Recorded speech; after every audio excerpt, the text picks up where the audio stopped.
สบายดีมื้อนี้จะมาแนะนำวิธีการตั้งหน้าบินเนาะเจ้าขั้นตอนแรกให้เข้าไปที่นี่เนาะปุ่มเซิร์ชกดหาเลยเนาะให้พิมพ์คำว่า Control Panel เนาะแล้วขึ้นมาแล้วติ๊กเอาเลยเนาะเจ้าแล้วมันขึ้นมามันจะเป็นแบบนี้เนาะถ้าในกรณีของไผที่ขึ้นมาเป็นแบบนี้เนาะให้เปิดตัวนี้เลยแล้วให้เข้าไปที่ Driver and Printer เนาะหลังจากนั้นเขาจะมาเห็นซื้อปรินเตอร์เนาะมันจะมี X printer กับ G printer เนาะการตั้งหน้าบินมันจะตั้งคือกันเลยเนาะเพียงแต่คลิกขวาใส่เนาะแล้วเลือกตัวที่3เลยเนาะตัวปรินเนาะแล้วมันจะขึ้นมาแบบนี้เนาะ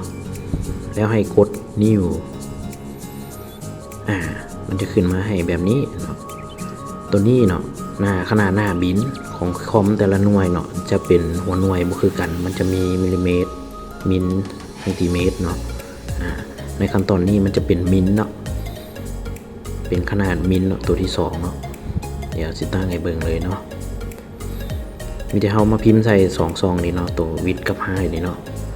ก่อนอื่นก็เปลี่ยนชื่อมันก่อนเนาะใช้ชื่อหยังก็ได้เนาะ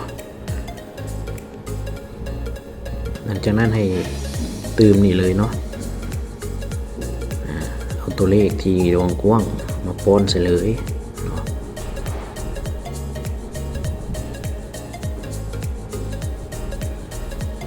ป้อนให้สุดเลยเด้อแล้วมาซองที่2เนาะความสูง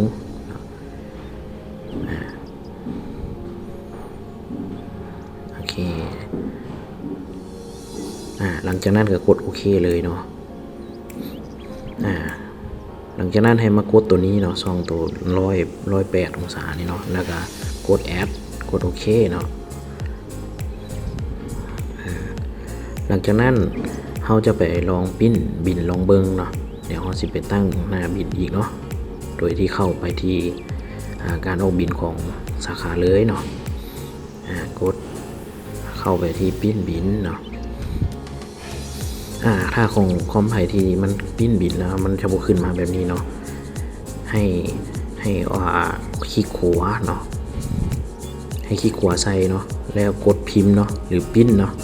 แล้วมันจะขึ้นมาแบบนี้เนาะแล้วขั้นตอนแรกเป็นให้เลือกชื่อของปรินเตอร์ก่อนเนาะเจ้าที่เราตั้งเมื่อกี้นี่เนาะว่าปรินเตอร์เป็นรุ่นไหนเนาะ X printer บ่หรือ G printer เนาะเลือกเอาเลยแล้วมาเปิดตัว setting นี้ออกเนาะแล้วซองนี้เขาไปตั้งซื้อตัวเมื่อกี้นี้เนาะเขาตั้งซื้อใส่เป็นมีไซส์100เนาะเขาก็ติ๊กเอาเนาะหลังจากนั้นให้ตั้งค่าตามมาตรฐานเลยก็คือตัวนี้เนาะไม่มีนะแล้วตัวกำหนดเองให้เป็น100เนาะ